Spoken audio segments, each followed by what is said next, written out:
നമസ്കാരം കൂട്ടുകാരെ, 2008 പുറത്തിറങ്ങിയ ഒരു ജാപ്പനീസ് ചലച്ചിത്രം ദ മെഷീൻ ഗേൾ. ഈ എക്സ്ട്രീം ആക്ഷൻ ചലച്ചിത്രത്തിന്റെ വിശദമായ കഥയിലേക്ക് പോകുന്നതിന് മുമ്പ് സിനിമാ കഥകൾ കേൾക്കാൻ ഇഷ്ടപ്പെടുന്ന പുതിയ കൂട്ടുകാരുണ്ടെങ്കിൽ നമ്മുടെ ചാനൽ ഒന്ന് സബ്സ്ക്രൈബ് ചെയ്യണേ. കൂട്ടുകാർക്ക് ഷെയർ ചെയ്ത് കൊടുക്കുകയും കമന്റ് ചെയ്യുകയും ലൈക്ക് ചെയ്യുകയും ചെയ്യൂ. നമുക്ക് നേരെ കഥയിലേക്ക് കടക്കാം. കഥ ആരംഭിക്കുന്നത് ഒരു സംഘം കുട്ടികളെ കാണിച്ചുകൊണ്ടാണ്. സ്കൂൾ കുട്ടികളായി അവർ മറ്റൊരു വിദ്യാർത്ഥിയെ ഉപദ്രവിക്കുകയായിരുന്നു. ആ വിദ്യാർത്ഥിയുടെ തലയിൽ ഒരു ആപ്പിൾ വെച്ച ശേഷം ആ ആപ്പിളിൽ കൊള്ളിക്കാൻ എന്ന വണ്ണം കത്തിയെറിയുകയാണ്. ടാർഗറ്റായി നിൽക്കുന്ന വിദ്യാർത്ഥി വല്ലാതെ ഭയപ്പെടുന്നുണ്ടായിരുന്നു. ഒരു നിമിഷം പാളിപ്പോയാൽ ആളുടെ ജീവൻ തന്നെ നഷ്ടപ്പെടാമല്ലോ. പക്ഷെ ബുള്ളീസായ വിദ്യാർത്ഥി സംഘത്തിന് അതൊന്നും ഒരു കൂസലുമല്ല.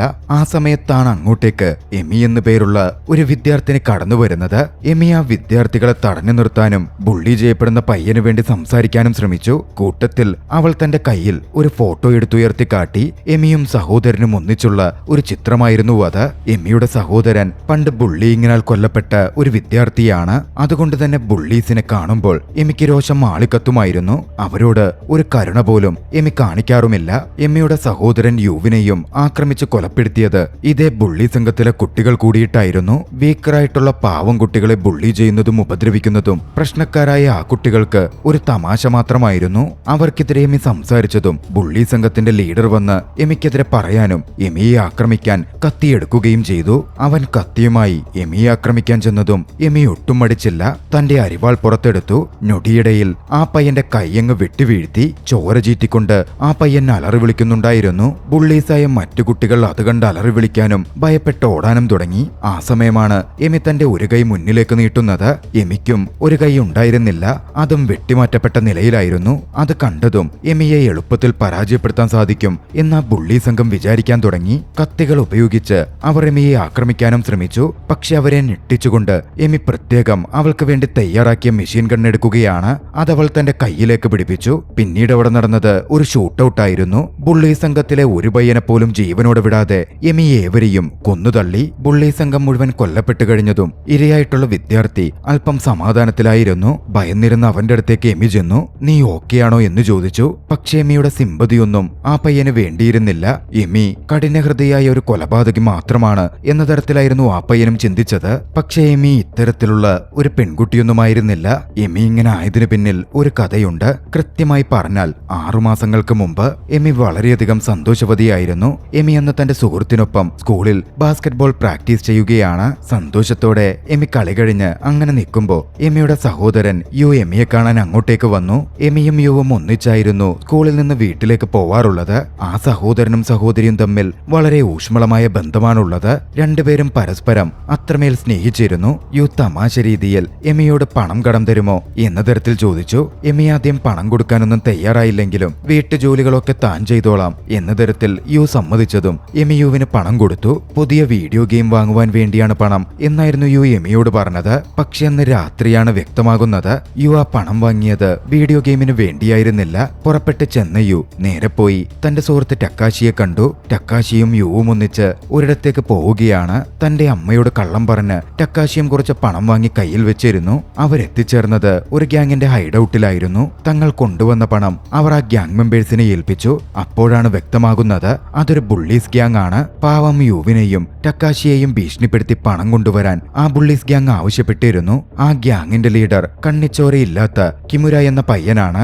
അവർ കൊണ്ടുവന്ന പണം താൻ പറഞ്ഞതിലും പ്രതീക്ഷിച്ചതിലും കുറവാണ് എന്ന് പറഞ്ഞ് കിമുര അവരെ ക്രൂരമായി ആക്രമിച്ചു. പരമാവധി അവർ ആ പയ്യന്മാരെ ഇൻസൾട്ട് ചെയ്യാനും ശ്രമിക്കുന്നുണ്ടായിരുന്നു. പ്രതികരിച്ചാൽ കൂടുതൽ പ്രശ്നമാകും എന്നുള്ളതുകൊണ്ട് യുവും ടക്കാശിയും അത് മുഴുവൻ ഏറ്റുവാങ്ങി. കിമുരയാകട്ടെ അവർ കൊണ്ടുവന്ന പണം അവർക്ക് മുമ്പിൽ വെച്ച് തന്നെ കത്തിച്ചു കളഞ്ഞു. കിമുരയ്ക്ക് പണത്തിന് ആവശ്യമുണ്ടായിരുന്നില്ല.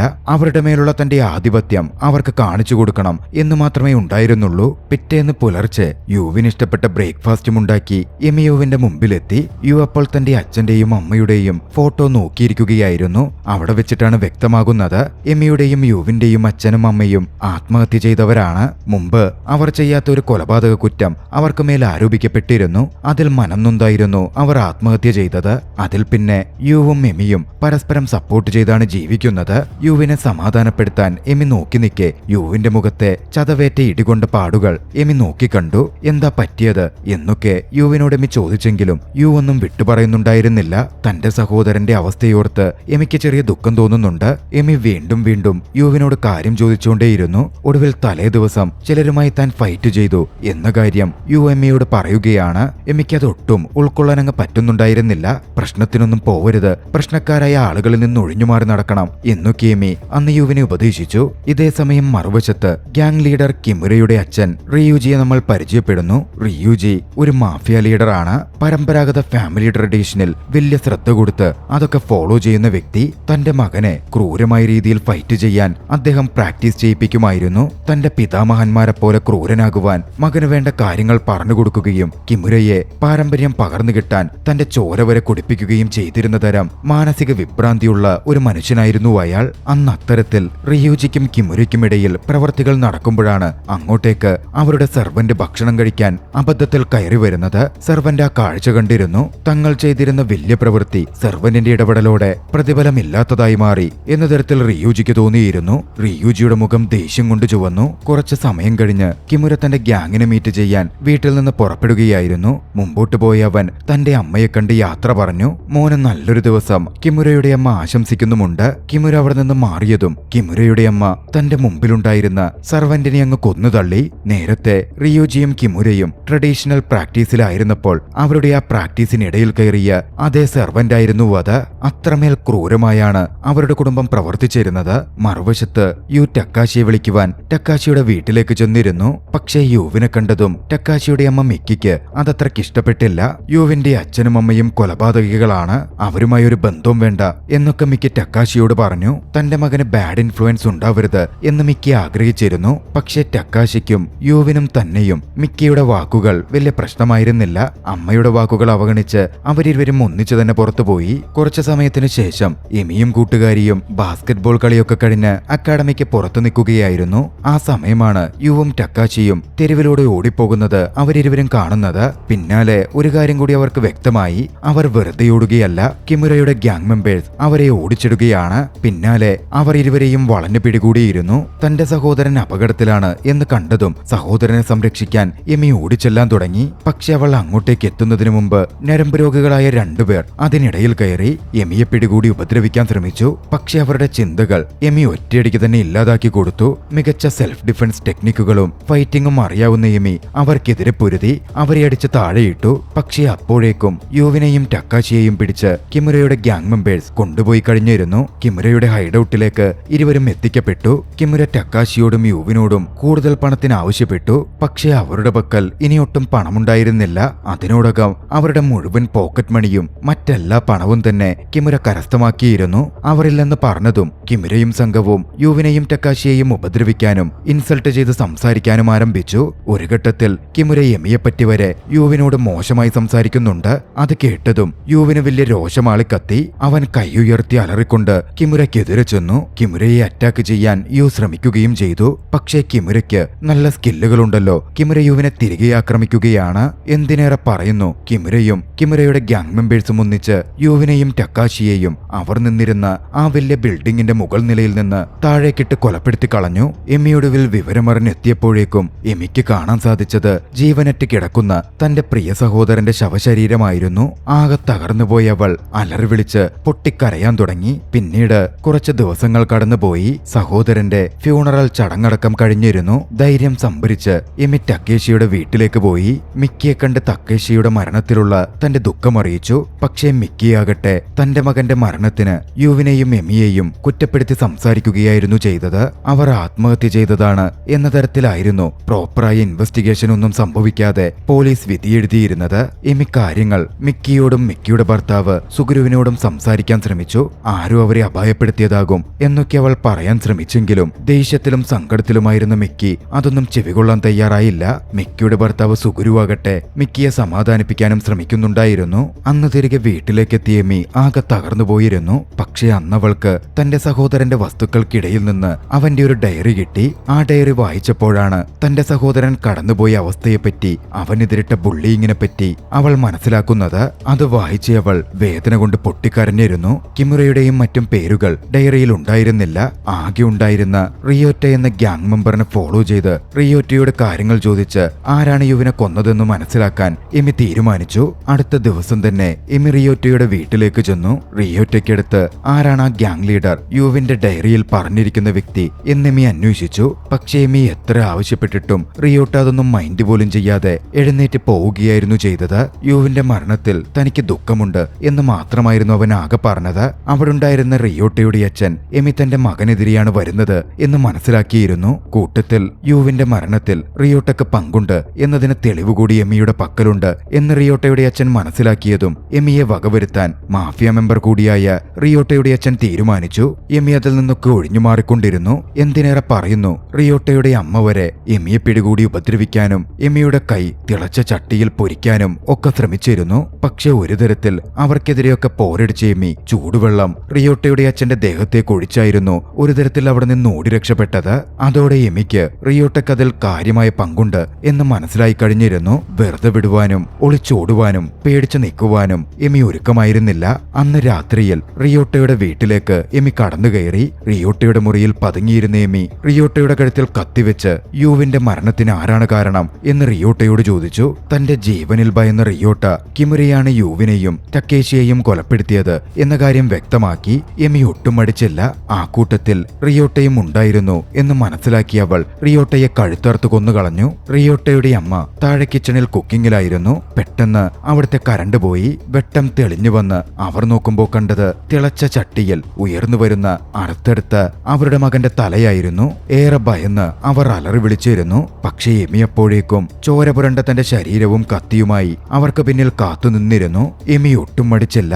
അവരെയും കുത്തി കൊലപ്പെടുത്തി കളഞ്ഞു. പിന്നാലെ കുളിക്കുകയായിരുന്ന റിയോട്ടയുടെ അച്ഛന്റെ മുമ്പിലേക്ക് ചെന്ന എമി അയാളുടെ മകന്റെ ചോര അയാളുടെ ദേഹത്തേക്കൊഴിച്ച് അയാളെ ഉപദ്രവിച്ചു. ശേഷം അയാളെയും വകവരുത്തി കളഞ്ഞു. പിന്നാലെ അവിടെ നിന്നോടി രക്ഷപ്പെട്ടു. അടുത്ത ദിവസം പുലർച്ചെ റിയോജിയും കിമുരയും കുടുംബവും പ്രഭാത ഭക്ഷണം കഴിക്കുകയായിരുന്നു. പുതിയ ഷെഫ് ജോയിൻ ചെയ്തിരുന്നു. സാധനങ്ങൾ കൊണ്ടുവയ്ക്കുന്ന കൂട്ടത്തിൽ അബദ്ധത്തിൽ ആ ഷെഫ് ഒരു പാത്രം സൂപ്പ് കിമുരയുടെ ദേഹത്തേക്ക് വീഴ്ത്തി. റിയോജിക്കും മറ്റുള്ളവർക്കും അത് വളരെയധികം ഡിസ്റെസ്പെക്ട്ഫുൾ ആയിട്ടായിരുന്നു തോന്നിയത്. ചെറിയ തെറ്റുകൾ പോലും അവർ വകവെച്ചു കൊടുക്കാറില്ലല്ലോ. ഷെഫിന് അതിന് വലിയ വില തന്നെ നൽകേണ്ടി വന്നു. ഷെഫിനെ കൊണ്ട് തന്നെ അവർ ഷെഫിന്റെ വിരലുകൾ മുറിപ്പിച്ചു. ആ വിരലുകൾ വളരെയധികം ക്രൂരമായി അയാളെ കൊണ്ട് തന്നെ കഴിപ്പിക്കുകയും ചെയ്തു. കിമുരയുടെ അമ്മ വയലറ്റ് ആയിരുന്നു അതിനൊക്കെ നേതൃത്വം കൊടുത്തതും. അപ്പോഴായിരുന്നു കിമുര വാഷ്റൂമിൽ പോവാൻ വേണ്ടി പോന്നത്. വാഷ്റൂമിലേക്കുള്ള വഴിയിൽ കഴുത്തറുത്ത രീതിയിൽ ഒരു ഗാർഡിനെ കിമുര കണ്ടു. കിമുരയ്ക്ക് തെല്ലൊന്ന് ഭയം തോന്നുന്നുണ്ട്. പിന്നാലെ സീലിംഗ് ഭാഗത്ത് മറിഞ്ഞിരിക്കുന്ന എമിയെയും കിമുര നോക്കിക്കാണുകയാണ്. കിമുറയ്ക്ക് മേലേക്ക് അരിവാളുമായി എമി ചാടി വീണു. കിമുറയുടെ ജീവൻ എമി എടുക്കുന്നതിന്റെ തൊട്ടു മുമ്പ് കിമുറയുടെ അച്ഛനും സംഘവും അങ്ങോട്ടേക്ക് വന്നെത്തിയിരുന്നു. അങ്ങോട്ടേക്ക് വന്നിരുന്ന വയലറ്റ് എമിയെ ആദ്യം അറ്റാക്ക് ചെയ്തു. പിന്നാലെ റിയൂജിയുടെ ആളുകളും എമിയെ അറ്റാക്ക് ചെയ്യുന്നുണ്ടായിരുന്നു. അതിൽ നിന്ന് ഒഴിഞ്ഞുമാറി രക്ഷപ്പെടാൻ എമി തന്റെ സ്കില്ലുകൾ കൊണ്ട് ശ്രമിച്ചു. ഒരിക്കൽ കൂടി കിമുറ എമിയുടെ കയ്യിലകപ്പെട്ടിരുന്നു. കിമുറയെ ആക്രമിച്ച് കൊലപ്പെടുത്താൻ എമി ഒന്നുകൂടി തയ്യാറെടുത്തു. പക്ഷെ കൈയുയർത്തിയതും റിയൂജി തന്റെ വാൾ ഉപയോഗിച്ച് എമിയെ ബന്ദിയാക്കി കഴിഞ്ഞിരുന്നു. അവളുടെ കൈയിലൂടെ വാൾ കുത്തിയിറക്കിയായിരുന്നു റിയൂജി എമിയെ ബന്ദിയാക്കിയത്. പിന്നെ പറയണ്ടല്ലോ, എമി അവരുടെ രഹസ്യ സങ്കേതത്തിലേക്ക് മാറ്റപ്പെട്ട് ക്രൂരമായി ഉപദ്രവിക്കപ്പെടാൻ ആരംഭിച്ചു. അവളെ എത്രയും വേഗം കൊന്നുകളയാൻ വയലറ്റ് റിയൂജിയോട് ആവശ്യപ്പെട്ടിരുന്നു. പക്ഷെ റിയൂജി അത്തരത്തിൽ അവൾ ചാവാൻ പാടില്ലെന്നും ഇഞ്ചിഞ്ചായി വേദന അനുഭവിച്ച് മരിക്കണം എന്നും പറഞ്ഞ് ഓരോന്ന് പ്രവർത്തിക്കാൻ തുടങ്ങി. അയാൾ ആദ്യം എമിയുടെ കൈവിരലുകൾ മുറിച്ചു വീഴ്ത്തി. പക്ഷേ അബദ്ധത്തിൽ റിയൂജി തെന്നി വീണപ്പോൾ എമിയുടെ ഒരു കൈ തന്നെ റിയൂജി വെട്ടിവീഴ്ത്തിയിരുന്നു. വേദന കൊണ്ട് എമി അലറിക്കരഞ്ഞു. ഇതൊക്കെ കണ്ട് ആ മാഫിയ ഫാമിലി ക്രൂരമായി ചിരിക്കുന്നുണ്ടായിരുന്നു. കുറച്ചു സമയം കഴിഞ്ഞ് അവരൊക്കെ മാറിയതും വയലറ്റ് തന്റെ ഒരു ഗാർഡിനെ എമിയുടെ ജീവനെടുക്കാൻ പറഞ്ഞുവിട്ടു. പക്ഷേ എമി വളരെ വിദഗ്ധമായി അയാളെ ട്രാപ്പ് ചെയ്തു. തന്റെ കാലുകൊണ്ട് അയാളുടെ കഴുത്തിനെരിച്ച് എമി കൊലപ്പെടുത്തുകയും ഉണ്ടായി. ഒടുവിൽ ഒരു തരത്തിൽ അവിടെ നിന്ന് എമി രക്ഷപ്പെട്ടു പോവുകയാണ്. പിറ്റേന്ന് പുലർച്ചെയായിരുന്നു എമി രക്ഷപ്പെട്ട വിവരവും മറ്റും മാഫിയ സംഘത്തിലുള്ളവർ അറിയുന്നത്. വിവരമറിഞ്ഞ വയലറ്റ് വല്ലാതെ ക്ഷുഭിതയായിരുന്നു. റിയൂജിയോട് കനത്ത രീതിയിൽ തന്നെ തന്റെ ക്ഷോഭം വയലറ്റ് പ്രകടിപ്പിക്കുകയും ചെയ്തു. മറ്റെങ്ങോട്ടേക്കും പോവാനില്ലാത്തതുകൊണ്ട് ജീവൻ കയ്യിൽ പിടിച്ച് എമി ഒരു തരത്തിൽ ടക്കേഷിയുടെ വീട്ടിലേക്ക് പോവുകയാണ്.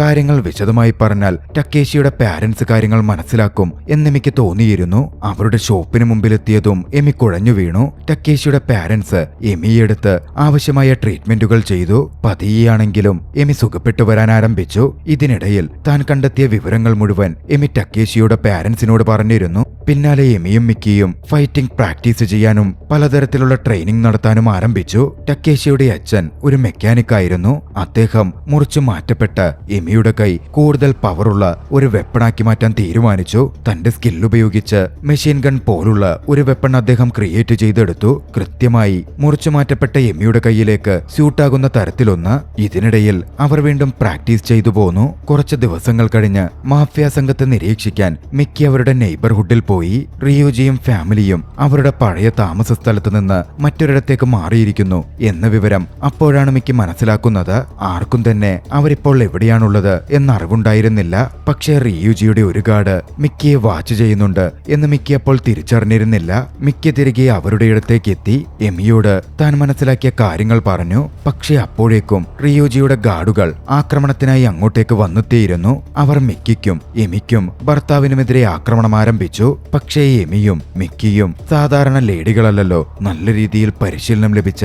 മാർഷൽ ആർട്ടിസ്റ്റുകളായി അവർ മാറിയിരുന്നു. എമി തന്റെ പ്രധാന ആയുധം കയ്യിൽ ഘടിപ്പിച്ചു, മെഷീൻ ഗൺ. പിന്നെ അവിടെ നടന്നത് ശക്തമായൊരു പോരാട്ടമായിരുന്നു. അവിടെ ഒരു ചോരക്കളിയാൽ തന്നെ നിറഞ്ഞിരുന്നു. വളരെയധികം ക്രൂരമായ രീതിയിൽ തന്നെ എമി ഓരോരുത്തരുടെയും ജീവനെടുത്തു. പക്ഷേ ഈ ആക്രമണങ്ങൾക്കിടയിൽ ടക്കേഷിയുടെ അച്ഛൻ മിക്കിയുടെ ഭർത്താവ് കൊല്ലപ്പെട്ടിരുന്നു. ഇതിനിടയിൽ മിക്കിയുടെ ഗണ്ണും മറ്റും കൊണ്ട് അവിടുണ്ടായിരുന്ന ഗാർഡുകൾ കിമുറയുമായി രക്ഷപ്പെട്ടിരുന്നു. കൂട്ടത്തിൽ ഒരു ഗാർഡിനെ എമിയും മിക്കിയും ചേർന്ന് ബന്ദിയാക്കി ക്രൂരമായി ഉപദ്രവിച്ച് റിയൂജിയുടെയും കിമുറയുടെയും ഹൈഡൌട്ട് എവിടെയാണ് എന്നവർ ചോദിക്കാൻ ആരംഭിച്ചു. ദിവസങ്ങളോളം ആ ഉപദ്രവം നീണ്ടിരുന്നു. ഒടുവിൽ ജീവൻ നഷ്ടമാവുമെന്ന് തോന്നിയപ്പോൾ അയാൾ അവരുടെ ലൊക്കേഷൻ വെളിപ്പെടുത്തുകയാണ്. പിന്നാലെ വേണ്ട തയ്യാറെടുപ്പുകളോടെ അയാളെ തന്നെ ബന്ദിയാക്കിക്കൊണ്ട് അയാളെ തന്നെ വഴികാട്ടിയായി ഉപയോഗിച്ചുകൊണ്ട് എമിയും മിക്കിയും കിമുറയും ഫാമിലിയും ഒളിച്ചു താമസിക്കുന്നിടത്തേക്ക് എത്തുകയാണ്. അതൊരു സർപ്രൈസ് അറ്റാക്ക് ആയിരിക്കും എന്നായിരുന്നു എമിയും മിക്കിയും വിചാരിച്ചിരുന്നത്. പക്ഷെ അവർ എത്തുന്നതും കാത്ത് കിമുറയും റിയൂജിയുടെ പോരാളികളും വെയിറ്റ് ചെയ്ത് നിൽക്കുന്നുണ്ടായിരുന്നു. പിന്നെ അവിടെ നടന്നത് ആയുധങ്ങൾ ഉപയോഗിച്ചുള്ള ഒരു പോരാട്ടമായിരുന്നു. ഷൂട്ടൌട്ടും മറ്റും നടന്നു. തങ്ങളുടെ ആയോധനകലകളും ആയുധങ്ങളും ഉപയോഗിച്ച് ആദ്യഘട്ടത്തിലുള്ള എതിരാളികൾ മുഴുവൻ വകവരുത്താൻ എമിക്കും മിക്കിക്കും സാധിക്കുകയാണ്. വൈകാതെ